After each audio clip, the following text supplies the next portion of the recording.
Iniciamos y solicitamos, por favor, pasar al frente al doctor Antonio González Chávez. Si gusta ocupar un lugar al frente, por favor. De igual manera, al doctor Francisco Preciado Figueroa, al doctor Joaquín Ruiz Sánchez y al doctor Francisco Javier Monteón Ramos. 4. Nosotros son 3.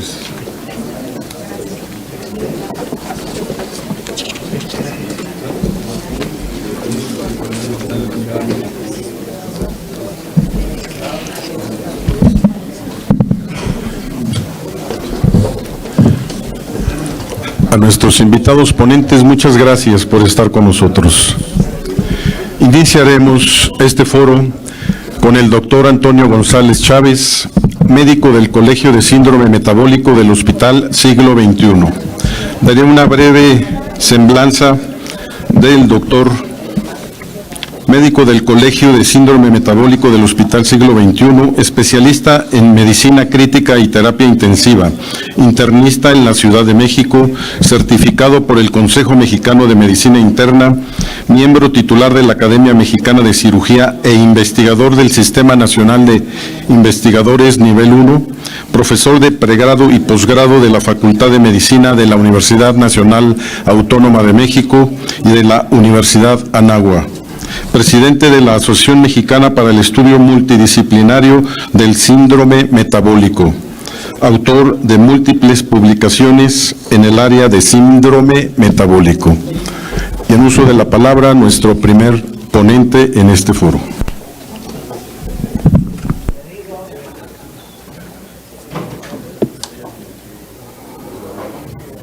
Quince minutos.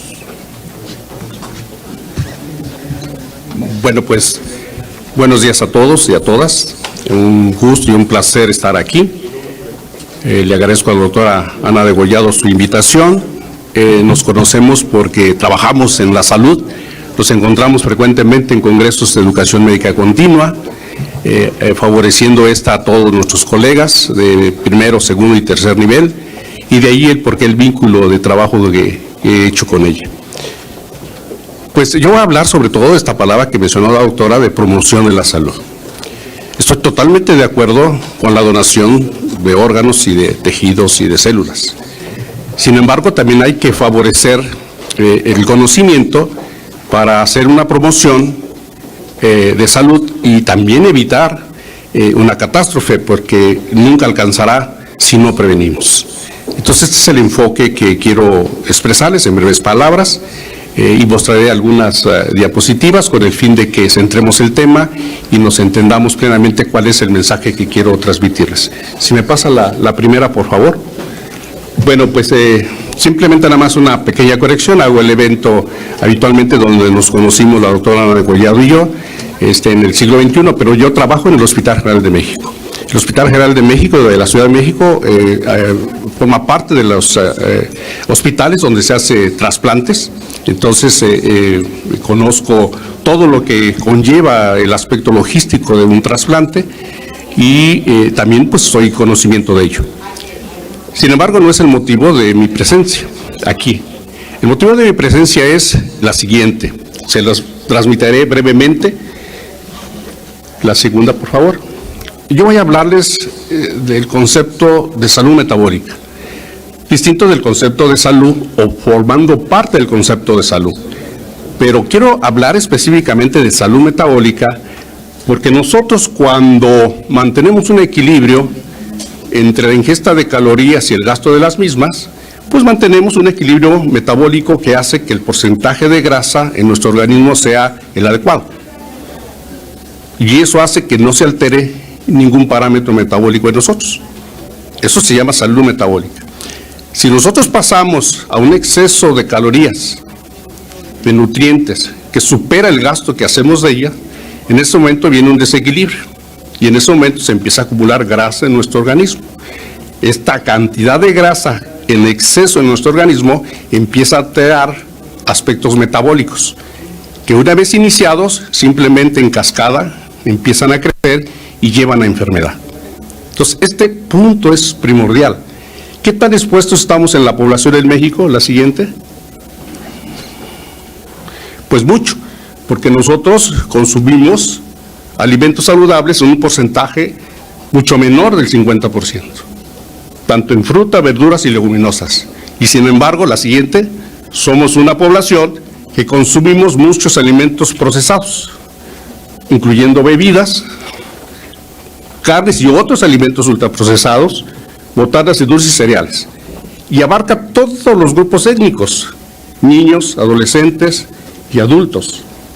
Entonces, prácticamente tenemos todo en contra y esto nos da una gran densidad de calorías que empieza a favorecer el desequilibrio metabólico y empezamos a acumular grasa en nuestro organismo en exceso. Este es el punto primordial. La siguiente, combinado con que después, pospandemia, de por sí ya estábamos muy mal, peor después de pandemia, porque hemos disminuido la actividad física que realizamos. El naranja es los que no hacen actividad física y se incrementó pospandemia. Entonces se combinan los dos elementos de hábitos que evitan que se acumule exceso de grasa en nuestro organismo. Y en cambio, comemos más, exceso de calorías y incrementamos la grasa en nuestro organismo. Y esto nos da la siguiente. Bien, antes simplemente el primer párrafo nada más. No. El primer párrafo nada más es el primer determinante, la alimentación de la enfermedad crónica no transmisible. Pues no podemos evitar, si no tenemos una cultura hacia la alimentación saludable, evitar que no tengamos enfermedad crónica. La siguiente. En palabras, 23 a 43% comemos saludablemente. En palabras, más del 75% de la población hacemos una dieta inadecuada, una alimentación inadecuada. Entonces estamos en un crucigrama muy fuerte que nos hace que favorezca el desarrollo de enfermedades crónicas. La siguiente. Y nos expone entonces a ver en un mapa factores que favorecen enfermedad crónica no transmisible: diabetes, hipertensión, dislipidemia y obesidad. Está allí la alimentación, la actividad física y otros elementos que empiezan a sumarse. Pero eso nos expone al riesgo. Somos una población mexicana con alto riesgo de desarrollar enfermedad crónica no transmisible. La siguiente. Y así es de sencillo. Yo estoy de aquel lado, mantengo mi equilibrio, mantengo esos parámetros, dentro de esos límites, y no tengo yo ningún factor de riesgo que me exponga a desarrollar enfermedad crónica. Pero si yo rompo esos valores por mi tipo de alimentación, por ejemplo, empiezo y paso a un exceso de grasa y la voy a expresar de mil maneras.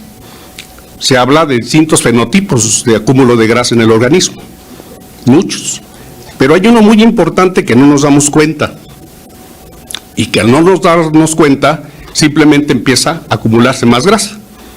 Y el primero es, perdónenme, es este, la cintura. La cintura. Empezamos a acumular grasa en la cintura, la que llamamos la llantita, la famosa llantita, la curva de la felicidad, pero finalmente es exceso de grasa. Y ya desde ese momento nuestros parámetros metabólicos se alteran y es el inicio de una cascada. Este es el punto fundamental. En salud medimos índice de masa corporal, es correcto, pero a veces no en todo el sistema de salud medimos perímetro cintura y no hacemos detección de estas personas y no iniciamos tempranamente el aspecto de intervención que evite que progrese a mayor grado de obesidad. La siguiente.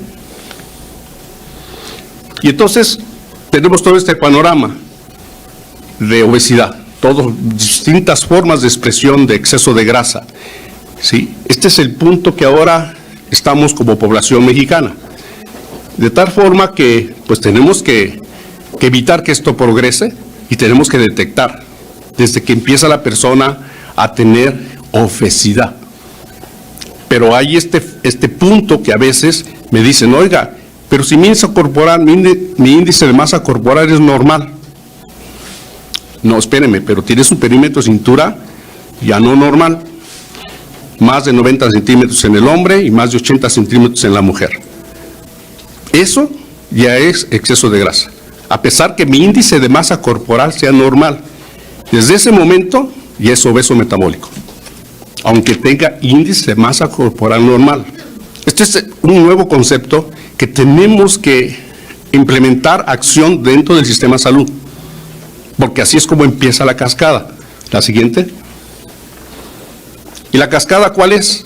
La cascada es que yo pierdo mi salud metabólica y empiezo en la transición a la enfermedad. Y viene el primer estadio del síndrome metabólico, que es incremento del perímetro cintura, prehipertensión, prediabetes, incremento de triglicéridos y bajo de un HDL colesterol que llamamos colesterol bueno. No me doy cuenta, paso al estadio 2, en donde ya hay algunos de estos factores, pero ya hay enfermedad. O ya soy hipertenso, o ya tengo diabetes, o ya soy obeso, más otros factores. No me doy cuenta y paso al estadio 3, donde ya hay más enfermedad. Ya se combina que es hipertenso y diabético y yo soy obeso. Y paso al último, en donde tiene un infarto agudo del miocardio o insuficiencia renal crónica en fase terminal. Esta es la cascada, no se para. Si no hay intervención, no se detiene. No es solito, no es mis ganas, es simplemente el mecanismo de enfermedad.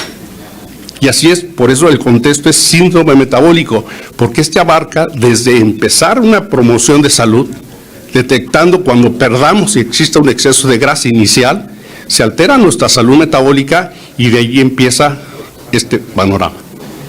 Este es el punto primordial que debemos nosotros diseminar este conocimiento e intervenir, haciendo comunicación hacia la población y poder hacer, por lo tanto, promoción. Este es el punto fundamental. La siguiente. ¿Cuál es la consecuencia de todo esto? 1 de cada 2 mexicanos tenemos síndrome metabólico. O sea, el 50% de los que estamos aquí tenemos síndrome metabólico. O tienen cuando menos un componente. Esto es concreto.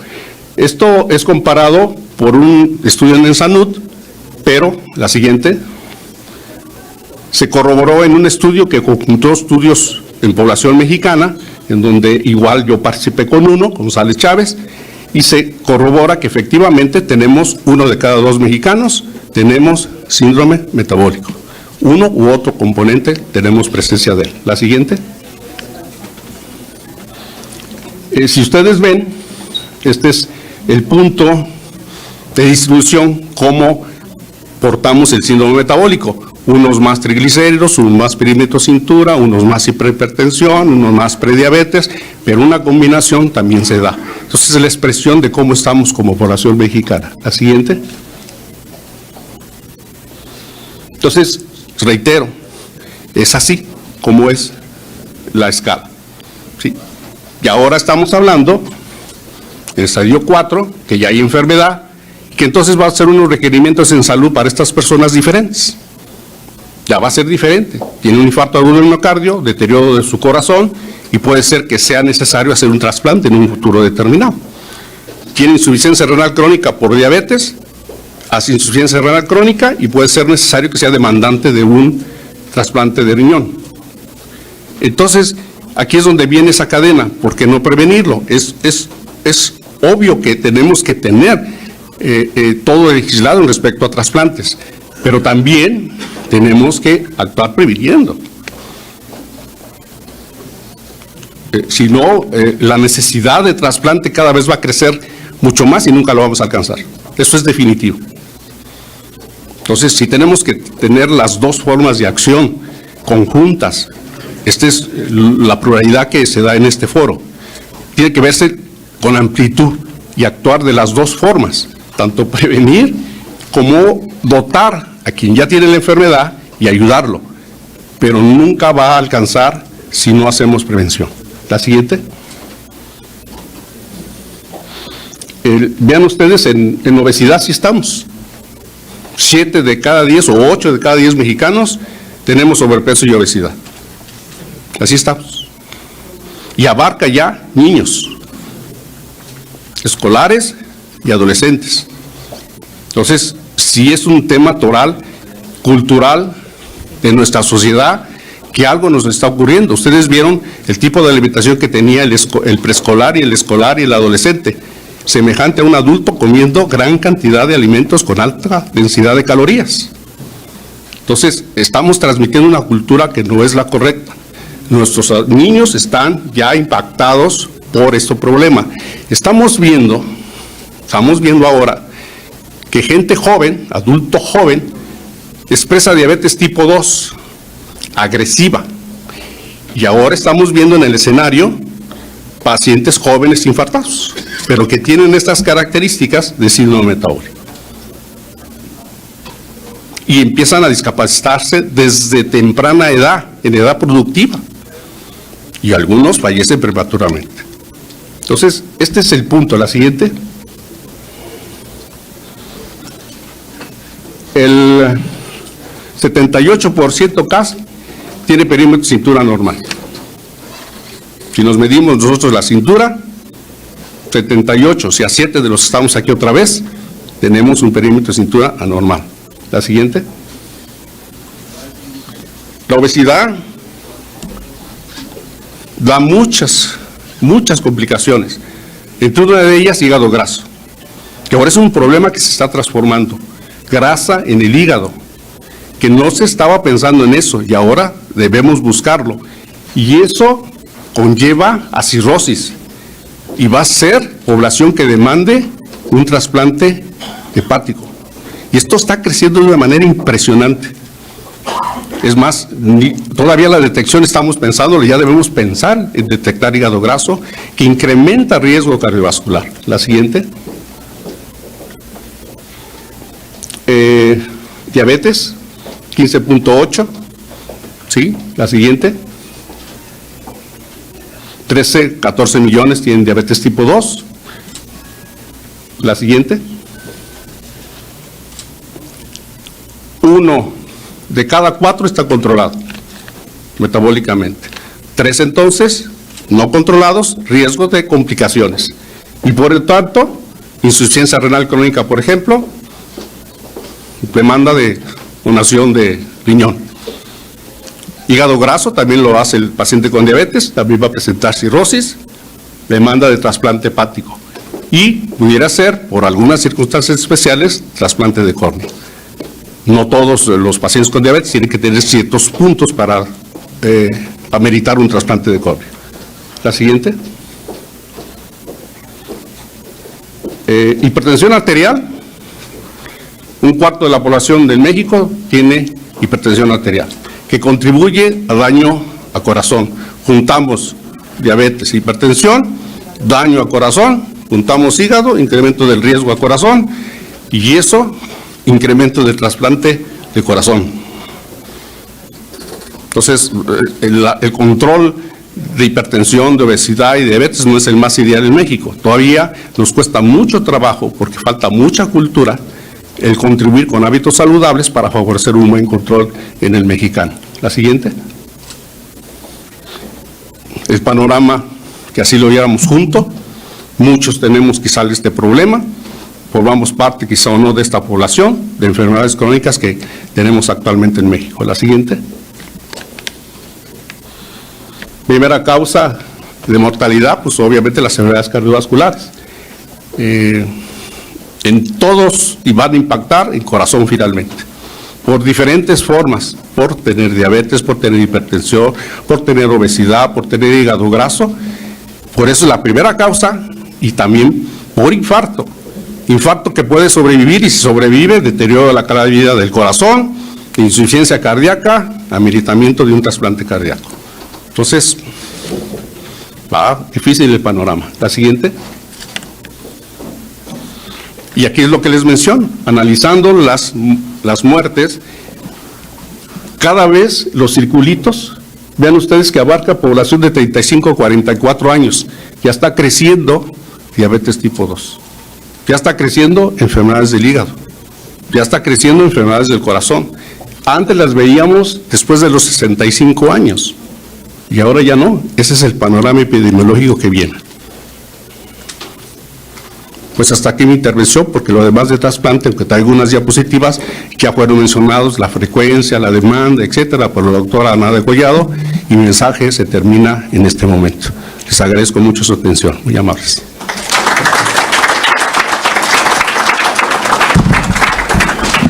Muchas gracias, doctor, por su excelente participación.